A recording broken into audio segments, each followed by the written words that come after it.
उससे क्या होगा, जो रामचरितमानस की कथा है वो मर्यादित कथा है। वो कहते हैं ना कि राम कृष्ण दो एक हैं और अंतर नहीं निमेष, और इनके नैन गंभीर हैं उनके चपल विशेष। कहा जाता है कि राम कृष्ण एक हैं, उनमें कोई अंतर नहीं है। अंतर क्या है, तो बताया गया है कि जो भगवान श्री रामचंद्र भगवान हैं वे मर्यादित हैं, वे मर्यादा पुरुषोत्तम हैं, और जो भगवान हैं, जो भगवान श्री कृष्ण का नहीं है, वो माखन चोरी करते हैं, वो चोर हैं। तो देखिए इसी तरह डोंगरे जी महाराज ने कहा कि पहले मर्यादा में आओ, इसके बाद श्रीमद् भागवत का कथा का पान करिएगा, क्योंकि पहले अपने जीवन में मर्यादा धारण करना अति आवश्यक है। इसके बाद ही आप श्रीमद् भागवती कथा को सुनो, क्योंकि भगवान की हर एक कथा, हर एक दृष्टांत, हर एक प्रसंग हमें कोई ना कोई सीख देता है। क्योंकि हरि की कथा एक ऐसी कथा है कि हमें कुछ ना कुछ जरूर सिखाती है, हमारे कुछ जीवन के बारे में हमें कुछ सीख देती है। तो व्यास जी कहते हैं कि भाग्योदयन बहुजन्म समर्जिते ना सत्संगमम चलबते पुरुषो यदा वे। व्यास जी कह रहे हैं कि हमारे एक जन्मों के नहीं, जब अनंत जन्मों के, जब कल्प कल्पांतर के जब हमारे भाग्य खुलते हैं और जब पुण्य एकत्रित होते हैं, तब हमें भगवान की श्रीमद् भागवत की कथा को श्रवण करने का अवसर प्राप्त होता है। अब आप खुद सोचो, जैसे कई लोगों की ऐसी आदत होती है कि हो गया हमारे इसी एरिया में तो कथा हो रही है, जब मन करेगा तो चले जाएंगे। करेगा, अब क्यों नहीं कर रहा है?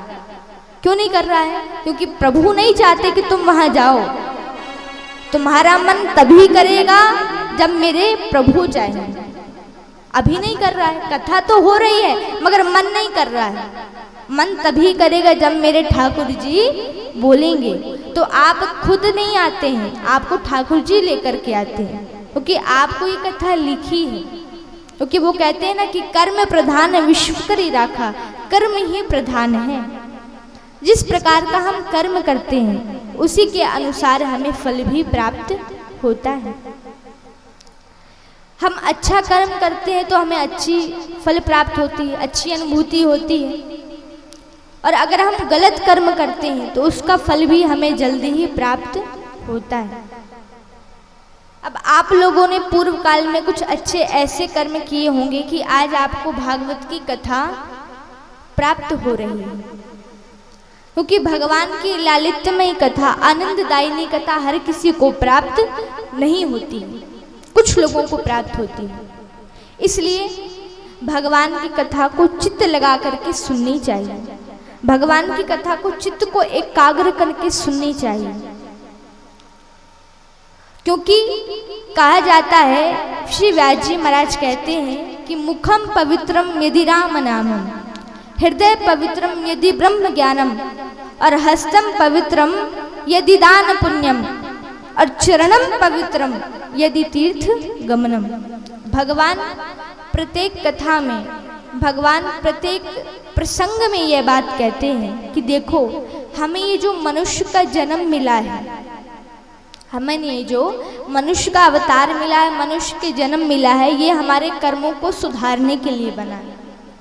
ये नहीं कि अब माया मोह के जंजाल में फंस जाएं, भगवान की भक्ति न करें, इसके लिए नहीं मिला। भगवान कहते हैं मैं तुम्हें मनुष्य का अवतार देता हूँ, मनुष्य जन्म देता हूँ, तुम अपने कर्म सुधारो। और हम यहाँ पर आके क्या करते हैं? हम अपने कर्म को देखने लगते हैं, नए नए लक्ष्य बनाते हैं, हमें ये करना, हमें वो करना। भाई कुछ नहीं है। जब हम जन्म लेते हैं ना, और जब हम गर्भ में रहते हैं, तो हम प्रभु से एक ही वचन लेकर के आते हैं, उनको दे करके आते हैं कि प्रभु हमारा इस जीवन में जब आप हमको जन्म दोगे और जैसे ही इस गर्भ से मैं बाहर आऊँगा तो मेरा एक ही लक्ष्य रहेगा, मुक्ति प्राप्त करना, मोक्ष प्राप्त करना। अब मोक्ष की बात भक्त क्यों कहता है? क्योंकि मोक्ष ही एकमात्र ऐसा साधन है जो भगवान के चरणों को हमें प्राप्त कराता है। और जो व्यक्ति एक बार मोक्ष को प्राप्त कर लेता है उसे दोबारा इस संसार में नहीं आना पड़ता, दोबारा इस संसार में भ्रमण नहीं करना पड़ता, 84 लाख योनियों में नित्य नहीं करना पड़ता। जो व्यक्ति मोक्ष को प्राप्त कर लेता है